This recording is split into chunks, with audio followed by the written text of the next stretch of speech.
আমার কাছে আছে 2000 টাকা, এই টাকা আমি ভাঙবো না, এই টাকা আমি বাঁচাবো। আরে বাদাম, না না না না, এই টাকা ভাঙা বাদাম খাওয়ার মানে হয় না। আজকে আমি বাঁচাবোই, এইটা আমি বাঁচায় ট্যুর দিব। আরে হাওয়াই মিঠাই, না না না, হাওয়াই মিঠাই খেলে ওজন বেড়ে যাবে, থাক আমি খাবো না। আরে ফুচকা, কন্ট্রোল পিঙ্কি কন্ট্রোল, তুমি পারবা। রিক্সাও আছে, আমি কি একটা রিক্সায় করে বাসা চলে যাবো? থাক বাদ দেই, আজকে হেঁটেই বাসায় যাব।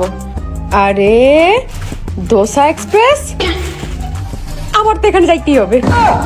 দোসা এক্সপ্রেস যাবো, অনেক খাবার খাবো। আরে এটা তো আরো সুন্দর হয়েছে। আজকে একটা বয়ফ্রেন্ড থাকলে এখানে ডেটে আসতে পারতাম।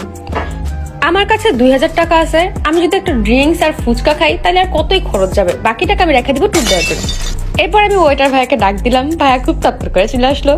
ভাইয়াকে বললাম একটা পানিপুরি, স্ট্রবেরি মার্গারিটা আর একটা ব্লুবেরি মোহিতো দিতে।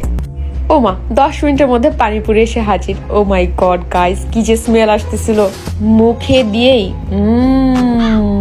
ওয়াও। খাওয়া শেষ করতে না করতে স্ট্রবেরি মার্গারিটা নিয়ে আমার সামনে হাজির। ড্রিঙ্কসটা আমার সামনে বানানো হলো আর সার্ভ করা হলো। আর একটু দিতেন। যাই হোক, আমি টেস্ট করলাম, ভাই কি মজা। তারপর ট্রাই করলাম ব্লুবেরি মোহিতো। ভাই এই ড্রিঙ্কসটা এত রিফ্রেশিং ছিল, মনে হচ্ছিল আমি বিচের সামনে চলে যাই আর এটা খাই, মানে পান করি। আমার খাওয়া শেষ, এখন আমার উঠে যাওয়া উচিত। বাট এই দোসা স্পেসের মেনুটা আমাকে পিঙ্কি করে ডাকতেছে। আচ্ছা একটু দেখি এটার মধ্যে কি আছে, দেখলে কি আর হয়। ভাই এটা কাবাব খাওয়ার ওয়েদার, আমি একটা কাবাব নেই, একা দোকা কানাবগ ইচ্ছা, কোনটা নিব? না বুঝতে পারেন আমি 2টা অর্ডার করে ফেলছি। দেখো 2 রকম কাবাব আমার সামনে। কাবাব আর নানের কোয়ান্টিটি তো অনেক, এগুলো আমি একলা কিভাবে শেষ করব। চিজি নানটা দিয়ে যখন এই হারিয়ালি কাবাব খাচ্ছিলাম, ওফ জাস্ট ওয়াও। দইটাও খুব মজা ছিল। আচ্ছা মেনুতে একটা বিরিয়ানি দিয়েছিলাম, আমাকে একটা বিরিয়ানি খাওয়া উচিত হবে। একটা বিরিয়ানি তো অর্ডার দেওয়াই যায়, কি আছে আর জীবনে। এইভাবে আমি একটা চ্যাটিনেট বিরিয়ানি অর্ডার দিলাম। ভাইয়াটা আমাকে বিরিয়ানি দিয়ে গেল। ভাইয়াটা মনে হয় মনে মনে ভাবতেছে, কি রে ভাই এত কিছু খাইতেছে, আমার কি দোষ? হেঁটে আসতেছিলাম টাকা বাঁচানোর জন্য, তাই তো আমার এত ক্ষুধা লাগছে, তাহলে আমি খাবো না ক্ষুধা লাগলে? ভাই এটার স্মেলটা এত ভালো ছিল, এটার স্মেল পেয়ে আশেপাশের মানুষও এই বিরিয়ানি অর্ডার করা শুরু করলো। দেখেন আমি কিভাবে খাচ্ছি, আমার দেখে কি মনে হয় এর আগে আমি এতগুলা খাবার খাইছি? যাই হোক, আমার বিরিয়ানি শেষ হলো। সবকিছুর শেষে একটা যদি ডেজার্ট না খাই তাহলে খাওয়ার পূর্ণতা পাওয়া যায় বলেন? একটা ডেজার্ট তো আমিও ডিজার্ভ করি।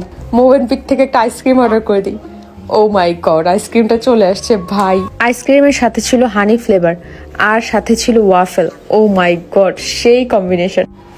ভাইয়া এখন নিজ দায়িত্বে বিল এনে দিল।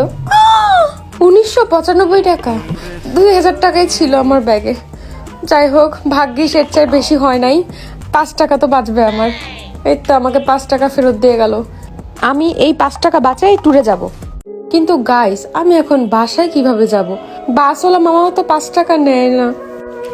আমার এখন কি হবে ফ্রেন্ডস?